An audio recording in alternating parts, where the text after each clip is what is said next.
Allez, c'est parti, c'est parti. Déjà voir si vous avez le son. Parce que comme promis, il y a eu du setup. Non, j'ai séquestré personne. J'ai complètement oublié d'aller regarder où en était le live de Olivier en fait. Avouons les choses telles qu'elles sont. C'est une très bonne question. Mince, je me suis lancé sans vérifier. Ah mais il est hors ligne. Il n'avait pas de live aujourd'hui. D'accord. Ok. Eh ben, salut à toutes et à tous. On reprend un peu. C'est ce que j'ai mis un peu dans les messages. Essayer de me remettre à faire du live, le petit live hebdomadaire, le petit calme. Moi, ça me manque sinon.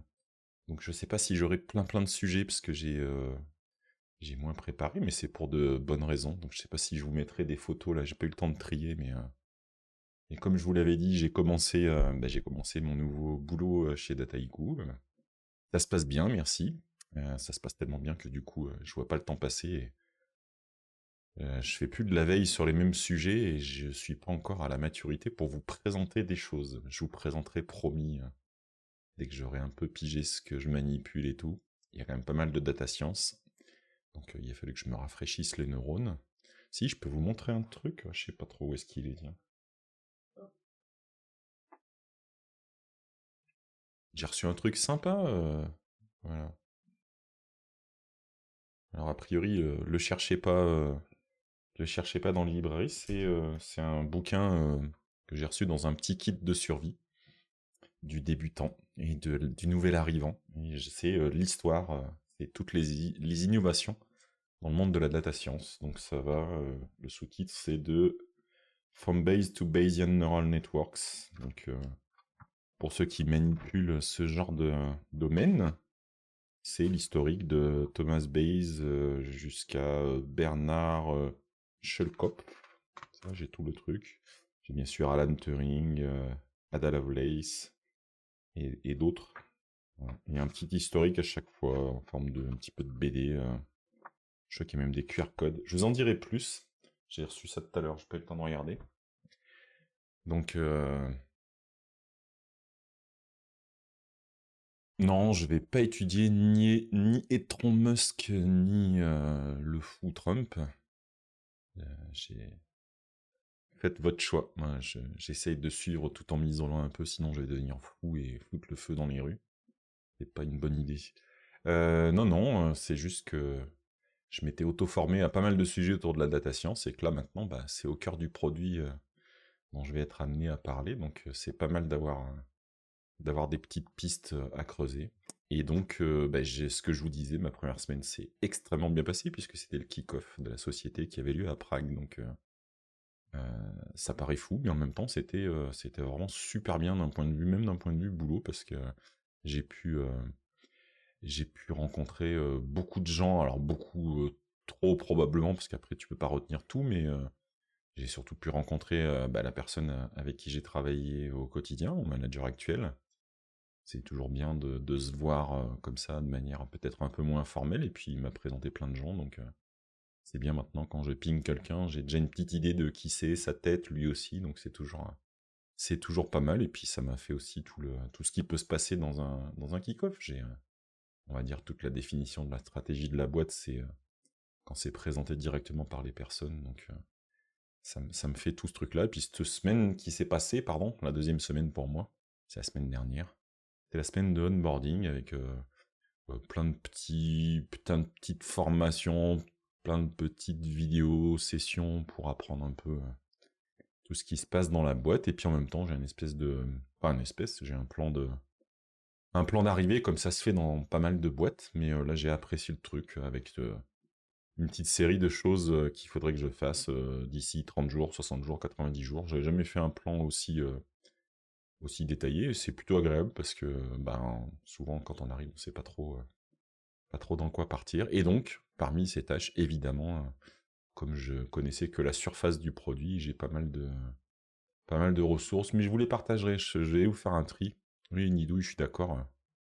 C'est un sujet où j'aimerais bien pouvoir faire un peu de vulgarisation, mais avant d'arriver à faire de la vulgarisation, ça veut dire maîtriser son sujet avant. Donc, il risque de s'écouler un petit moment, mais en tout cas, vous faire des étapes de ce que je découvre, ce sera avec grand plaisir, puisque pour l'instant, mes connaissances se limitent à des auto-formations que j'avais fait sur je sais plus quelle plateforme exactement, mais en gros de la data science un peu brute à coup de pandas et autres librairies Python pour manipuler ce genre d'informations. Et donc là, c'est quand même... c'est assez visuel, c'est assez sympa, donc là j'ai plutôt... Voilà, ça s'est plutôt bien passé pour tous les volets du produit qui font de la manipulation de données pures, puisqu'avec tout ce que j'ai mangé comme base de données ou comme éléments du monde quand je faisais des ETL ou du Master Data Management, bon, bah, ça m'a quand même bien aidé. Et là, je vais attaquer. Alors, il y a beaucoup dans la partie transfo, ça va loin. Et puis, je sais qu'il y a toute une partie autour de l'IA. Et, surprise, quelque part, pardon, il y a des mouches dans la pièce depuis que j'ai bougé les plantes hier. Plein de vrais use cases d'usage autour de l'IA, des choses très concrètes. C'est un peu ce que je discutais parfois avec Stéphane. On cherchait des vrais exemples super concrets de boîtes qui en tirent vraiment quelque chose. Et là j'ai pu croiser des vrais exemples. Donc j'ai hâte de... Oui, je t'ai invoqué, j'ai même pas besoin de dire 3 fois Stéphane, tu as parlé dès la première fois. Salut aussi Aurélie, salut Guillaume. Donc voilà, bah, je vous tiendrai au courant. Et je sais absolument pas le timing dans lequel je vais pouvoir commencer à faire comme Dinidouille un peu de vulgarisation, ou même je serais ravi de vous montrer un petit peu la tête du produit, hein, parce que je trouve qu'il est assez sympa. Donc je vais essayer de refaire des choses alors d'abord dans la data et puis après je referai côté IA. Notamment Stéphane, je vais essayer de refaire le pierre-feuille-ciseau, voir si j'arrive à le faire avec je suis censé pouvoir le faire avec. Donc la partie MLOps, quand j'attaquerai ça, je pense que ce sera le genre de truc avec lequel je m'amuserai. Mais voilà ce qui occupe pas mal mes journées. Je sais pas si vous avez des glitches vidéo de temps en temps, j'ai l'impression que ma webcam là, elle saute. Donc j'ai refait un peu mon setup, c'est pour ça que j'étais pas sûr de démarrer correctement, mais finalement ça s'est bien passé. J'ai à nouveau 2 écrans, même s'il est très tourné sur le côté. Ouais, tu confirmes Philippe, ouais, j'ai des frames qui sautent, et c'est pas OBS, c'est pas la machine qui sature du tout, c'est vraiment, je pense que c'est électriquement, faut que j'ai quand même pas mal bourré de choses sur le même hub. Je pense que je vais me mettre un petit hub alimenté à côté, ça va stabiliser tout ça.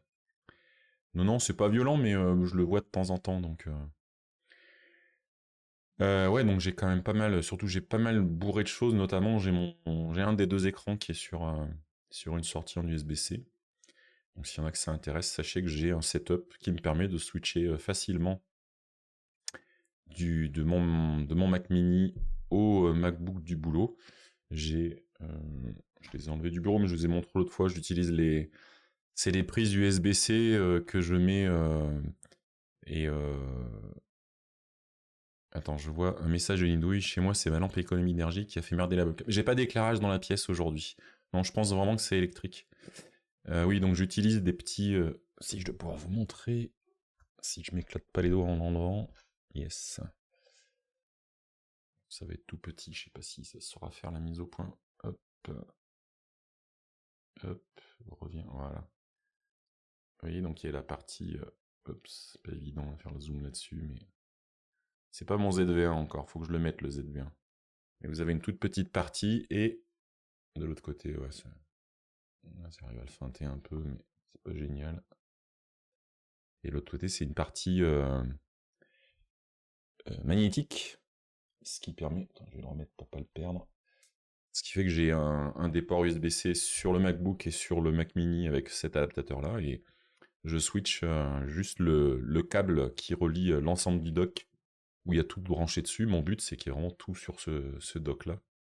Donc que je passe de l'un ou à l'autre. J'ai maintenant mon double écran, j'ai ma carte son, le Stream Deck, clavier, souris, enfin tout est relié. Ça, pour l'instant, ça marche bien.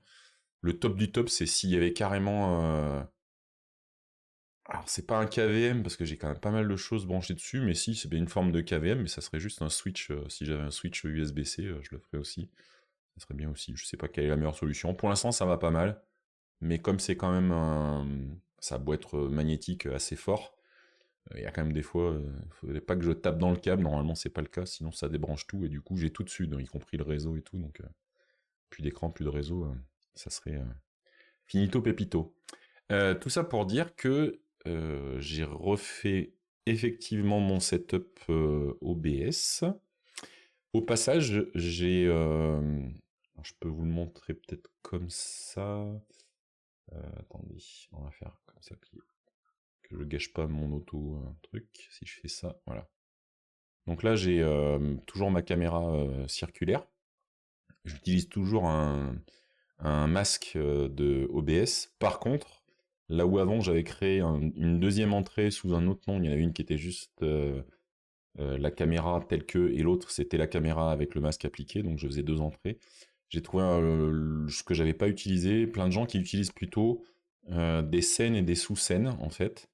Et donc avec ce principe-là, j'ai par exemple mis une scène où j'ai les éléments en commun qui sont... Alors je vais peut-être pas cliquer parce que sinon ça risque de switcher de scène puis il n'y a plus rien dessus. Mais en gros j'ai mis la partie audio et la partie chat. Et je suis en train de me rendre compte qu'elle ne marche pas la partie chat, puisque depuis tout à l'heure vous mettez les messages et ça ne passe pas. Donc il y a ça qui est cassé qu'il faut que je remette. Ah ouais, c'est couillon ça, tiens. Bref, je vais redresser le problème. Et j'ai une autre sous-scène qui est simplement... j'ai la caméra, mais j'applique le filtre sur la scène elle-même, ce qui fait que je change pas l'entrée qui correspond à la caméra. Bref, j'ai joué avec les scènes et les sous-scènes, et ça m'amène à ce que vous avez sous les yeux. C'est Meld. Mais c'est pas Meld que je suis en train d'utiliser, hein. J'utilise OBS et je vais vous dire pourquoi. Je vais vous mettre le lien pour ceux que ça intéresse. Hop. Donc j'ai les menus à nouveau dans OBS avec la nouvelle machine. Je vois le copier et le coller. Je peux pas faire un commande-C, commande-V, peu importe. C'est dans le podcast de Geekzone où ils ont évoqué cet outil. Première pincette, je préviens tout de suite. Et je mets un peu de suspense parce que j'ai la mascotte qui rentre dans la pièce, faut que j'aille fermer la porte. Bah alors, non, il reste là. Oh là là. Mais non, c'est pas le moment. Il reste là. Et marrez-vous dans votre coin. Voilà, la mascotte qui rentre et qui sort de la pièce, toujours pratique. Donc, le podcast de Geekzone, ouais, qui évoquait cet outil, et je rejoins totalement leur avertissement. C'est gratuit, mais on connaît pas le business model. Ils disent que c'est pas sur le produit qu'ils veulent faire de l'argent. Donc je sais pas sur quoi. Il y aura forcément un moment donné où le quoi, il va bien falloir qu'il y ait quelque chose qui se paye. Je ne sais pas quoi. C'est pas open source non plus, je ne crois pas. En tout cas pas pour l'instant, c'est pas précisé. Sauf que j'avoue que c'est très tentant parce que ils se sont... Alors OBS, il y a quand même un historique, hein. Non, c'est pas Fastkill qui a proposé l'outil, je crois pas, en tout cas dans la conduite, il me semble que c'est CAF qui en parlait, donc non, je pense pas. Bref, peu importe, hein, pourquoi pas, hein, ça aurait du sens, d'ailleurs, vous allez voir pourquoi.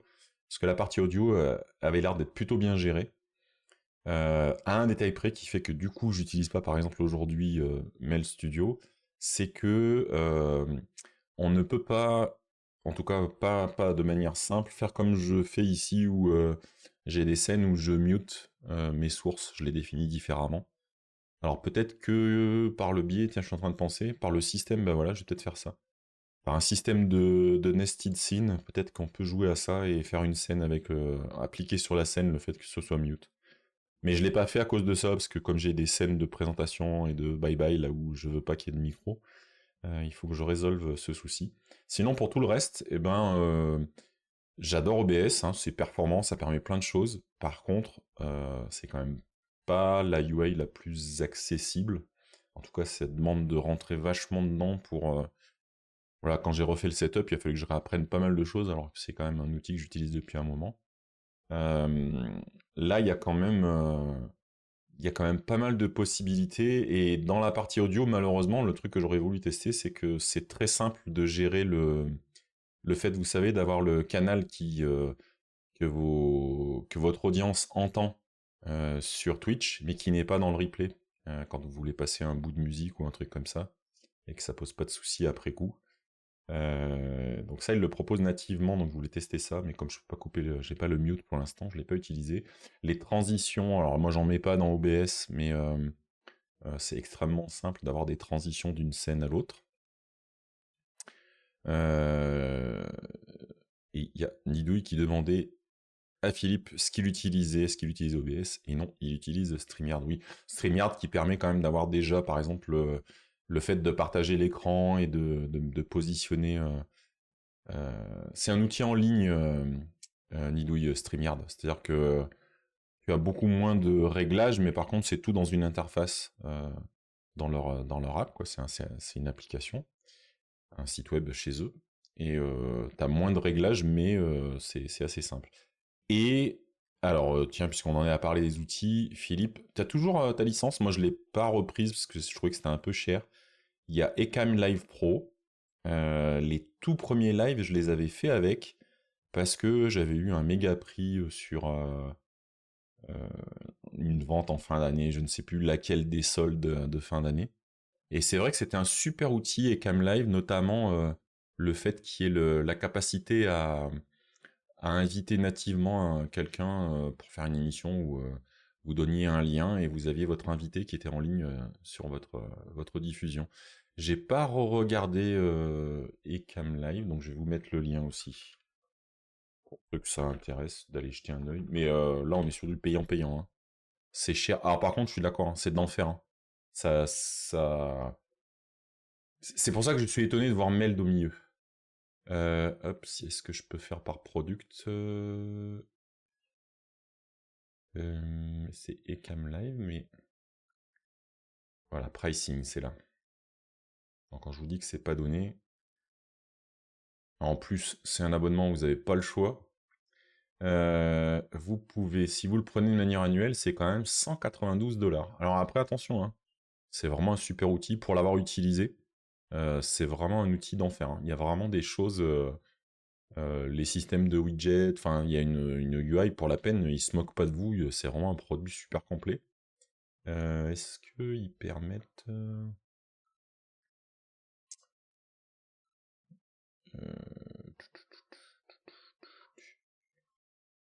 ouais, ils vous mettent toutes les features, je sais pas s'il y a...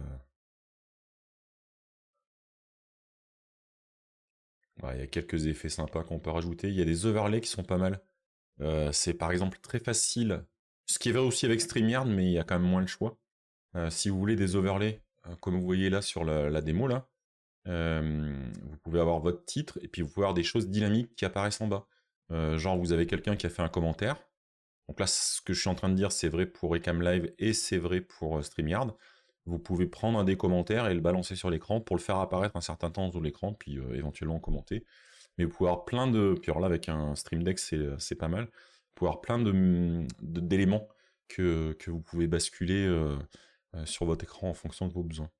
C'est pas malin, Philippe, de leur reparler ça, parce que du coup, je vais voir si j'ai pas moyen d'avoir une astuce. Il n'y a pas des pricing, je sais pas, étudiants ou autres. Alors après, qu'est-ce qu'ils appellent le pro? Ils ont rajouté quoi? Ah ouais, alors c'est là où ils sont filous. Ok. Une autre feature que j'aime bien aussi dans OBS, c'est que vous avez une caméra virtuelle avec tout le montage que vous avez dans OBS. Et ça, Ecamm le propose uniquement si vous prenez l'option pro. Je crois pas qu'il y ait peut-être que je dis une bêtise, hein, mais ce qu'ils appellent la... Alors c'est l'intégration avec Zoom, donc c'est peut-être plus que ça. Je dis peut-être une bêtise. Tu as cette caméra virtuelle, Philippe, ça te parle? Genre, ça te définit comme une webcam à côté et tu peux l'utiliser dans tous les logiciels qui attendent une webcam. Ce qui est des fois vachement pratique parce que tu peux avoir toute ton habitude de montage. Ah, tu l'as aussi déjà dans la truc standard. Donc c'est juste qu'ils doivent permettre des choses plus avancées avec Zoom alors. Ok, alors, j'irai voir. Ça fait cher 200 balles par an quand même, mais franchement, j'en avais un très très très très très très bon souvenir.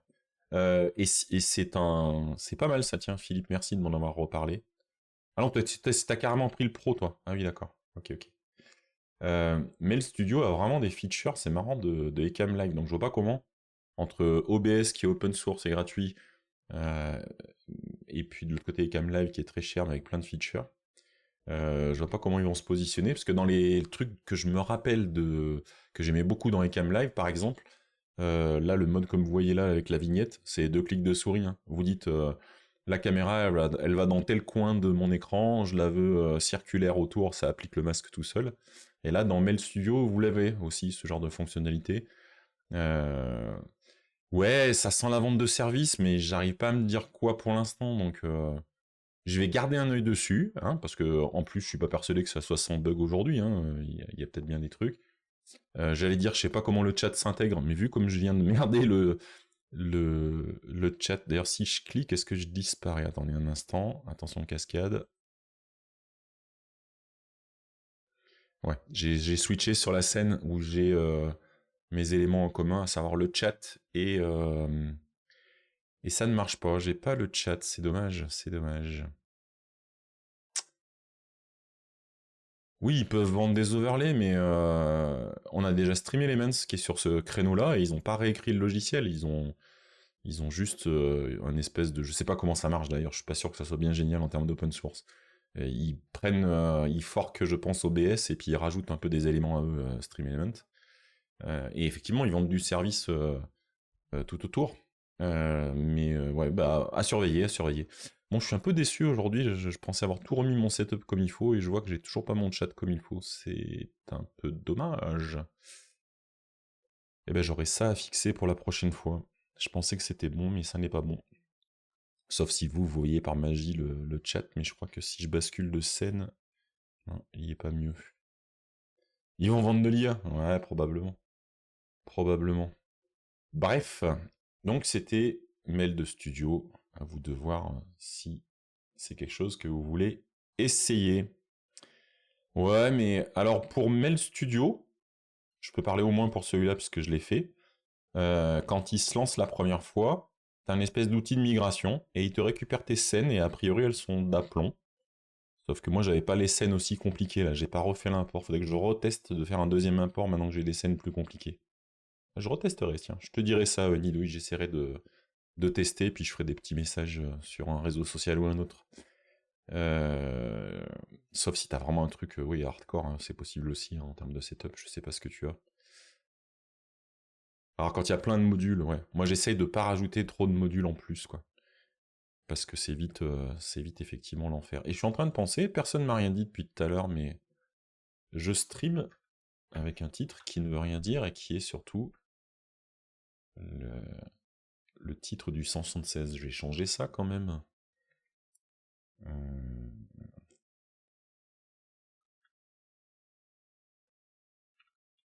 Hop. C'est quoi? C'est mail.io? Non, Mail Studio. Voilà, je vais changer le titre. Et d'ailleurs, je suis en train de me dire, ah oui, j'ai coupé jusque là. Attendez, il faut que j'essaie de voir jusqu'où ça va. Ouais, ça va de place. Ouais, j'ai fait une proportion un peu. Yes, voilà, que vous ayez. Quand je vous mets un truc, que le browser soit visible en entier, ça serait pas mal.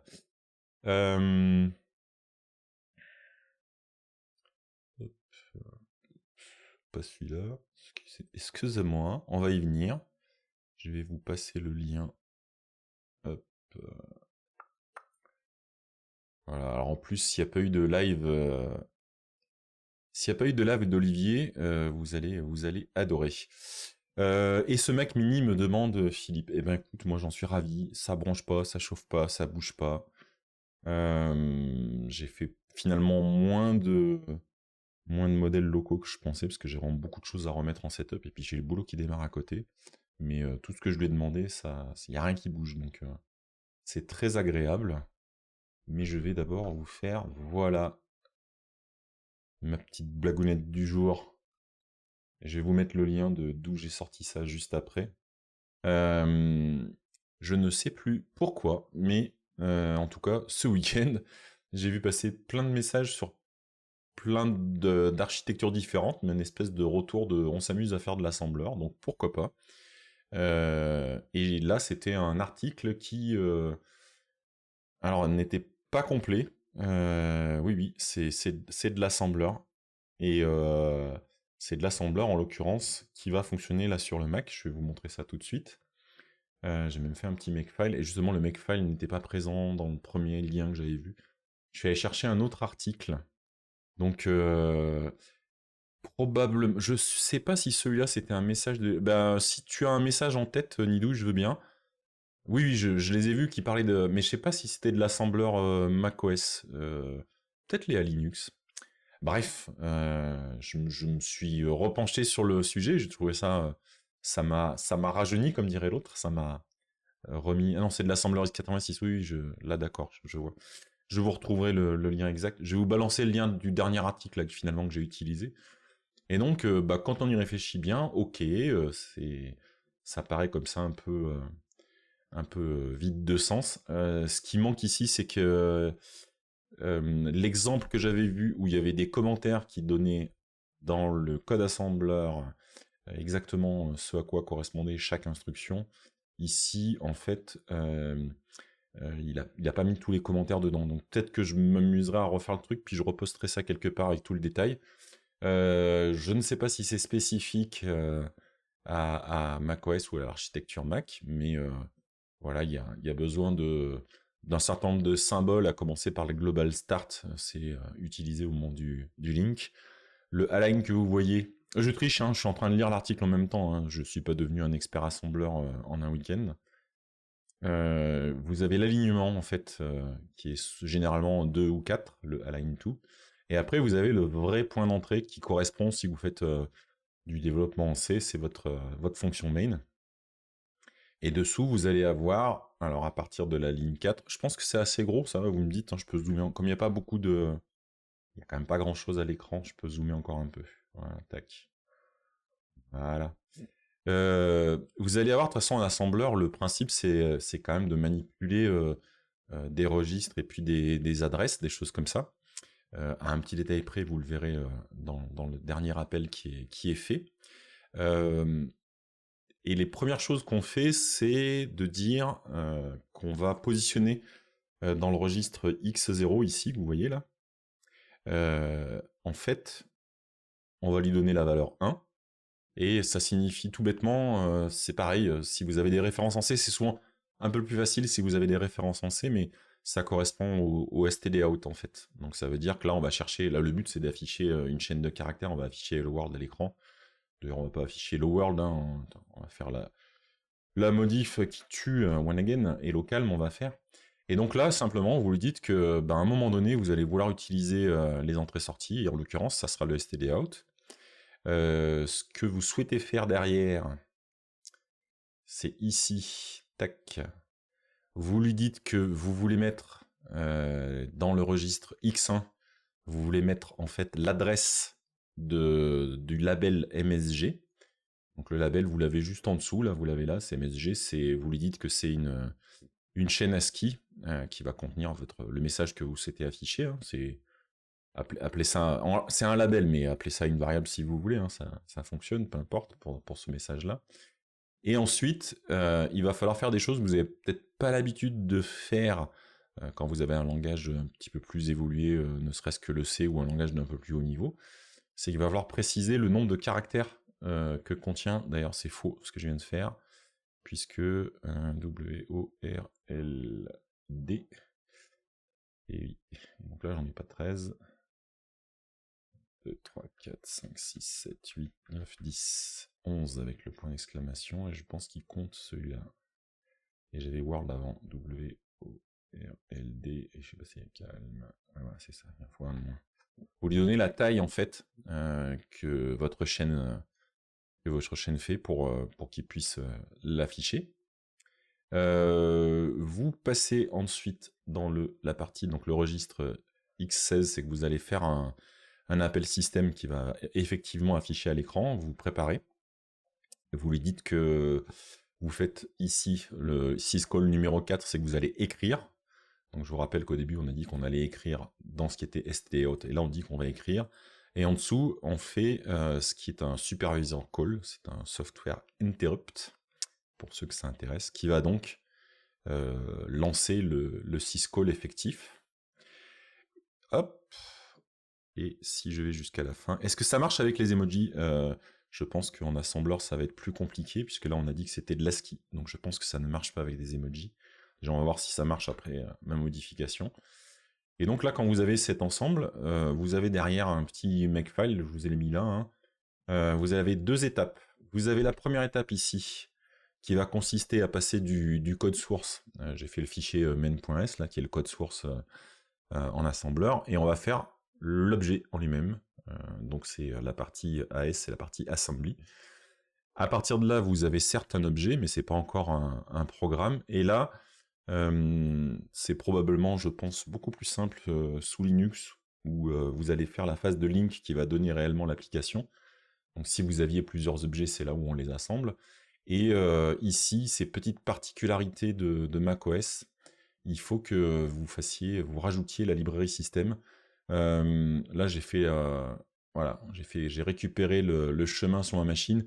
Il faut savoir que les outils Xcode contiennent ces Xceron qui permet d'interroger un certain nombre d'éléments et notamment ça vous permet de retrouver la librairie. Donc ici normalement on ne met pas directement le chemin. Je l'avais mis pour que ça soit explicite, mais on met normalement le résultat de la commande Xceron à cet endroit-là. Et puis, quand on a fait ça, on obtient un fichier main. Donc si je vous le fais, hop, on va lui dire de faire main, il va lancer successivement les deux. Vous voyez, il a créé un fichier main.o, et derrière, il a créé normalement. Alors je vais zoomer un petit peu, mais vous voyez déjà peut-être assez quand même. Là, bah alors Thierry, les gros doigts. Et nous avons bien la chaîne Hello Calm qui s'affiche. Waouh! Et donc oui Philippe, j'ai peur de te décevoir, mais tel que on ne peut pas gérer un emoji qui lui ne va pas être, je pense, en ASCII, mais il va falloir manipuler de l'UTF. Je sais pas comment on manipule de l'UTF en assembleur, je saurais pas te le dire. Je vais vous donner tout de suite, pour ceux que ça branche, hop, le petit article sur Medium où il y avait ce genre d'éléments. Ah, tu peux mettre des smileys si tu veux, bien sûr. C'est-à-dire qu'ici, il n'y a pas de raison que si je lui mets... Hop, bon vieux smiley de il y a fort longtemps, fort longtemps. Par contre, si je fais mec, normalement... Si, c'est bon. Il a bien vu que j'ai modifié le source. Donc il m'a refait l'objet et il m'a refait le link. Voilà. Donc là, il n'y a pas de problème. On peut utiliser, comme au bon vieux temps, comme dit Goose, ou comme on dirait dans un certain talk où on fait le tour des langages et un peu l'histoire de l'informatique, n'est-ce pas? On peut aussi montrer ce genre de choses. Donc voilà, je n'avais pas trop de sujets, mais il se trouve que j'avais ça ce week-end, donc je voulais vous partager ça, faire un peu d'assembleur sous macOS. Pourquoi pas? J'ai envie de dire, il n'y a pas de raison. Tac. Vite fait, je vais regarder. Hop.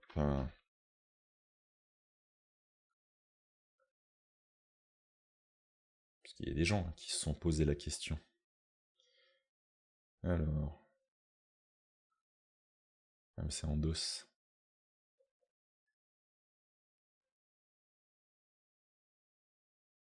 Ouais, ok. Donc il y a des registres particuliers, des adresses particulières dans certains cas, mais je suis pas sûr. Hop, hop, hop. Je regarde rien que pour toi, Philippe, hein, tu te rends compte?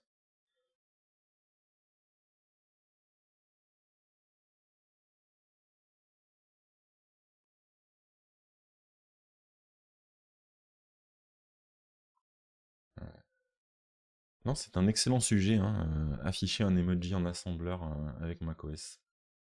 Il n'y a pas de raison que ça ne soit pas faisable.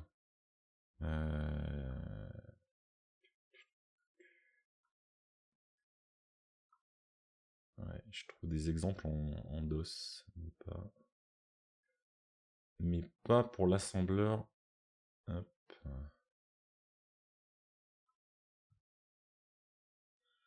Alors, j'ai pas encore plongé dans les forums qui se passionnent pour faire de l'assembleur sous macOS. J'ai pas perdu la tête à ce point encore. Non, voilà.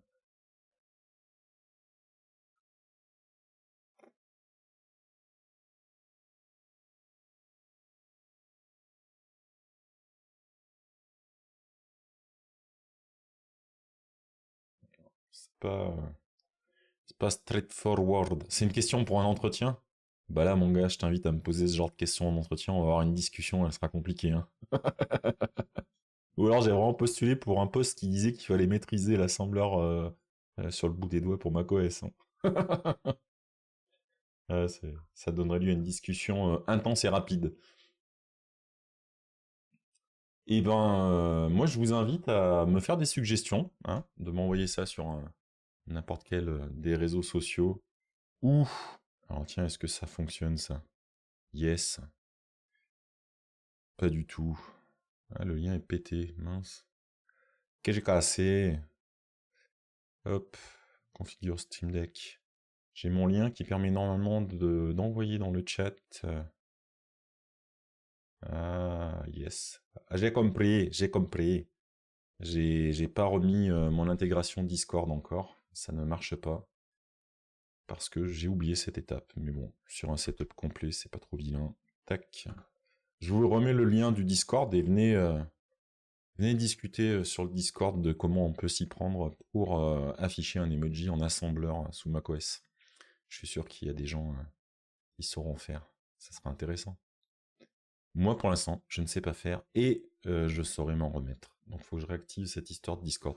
Donc, voilà, dans mes devoirs, il faut que je reconnecte l'API Discord de mon Stream Deck, puisque je ne l'ai visiblement pas fait, effectivement, sur cette machine. Et il faut que je trouve pourquoi le chat n'apparaît pas dans les vidéos. C'est un peu dommage, puisque vous êtes de sympathiques viewers qui participent et qui mettent des messages, donc c'est dommage que je ne l'ai pas. Pour ceux qui regardent le replay sur YouTube, désolé, mais venez de temps en temps sur Twitch en live, ça mange pas de pain et vous aurez les messages de tout le monde. Ma foi, on va faire comme ça, hein. Quelle heure? 13h40, ça va, je vous ai pas volé. Je sais, vous avez pas eu Olivier, je sais. Je vous ai quand même fait de l'assembleur quand même, hein. J'ai quand même fait un bel effort, notez-le quand même. Je vous souhaite en tout cas une bonne journée. Moi, je vais retourner éplucher un peu ce fabuleux univers de la data science et du data science studio de Dataiku. Je vais aller creuser ça de plus près. Bonne semaine à toutes et à tous. À bientôt et probablement, normalement, si tout va bien, lundi prochain, ça devrait le faire maintenant. Ciao, ciao!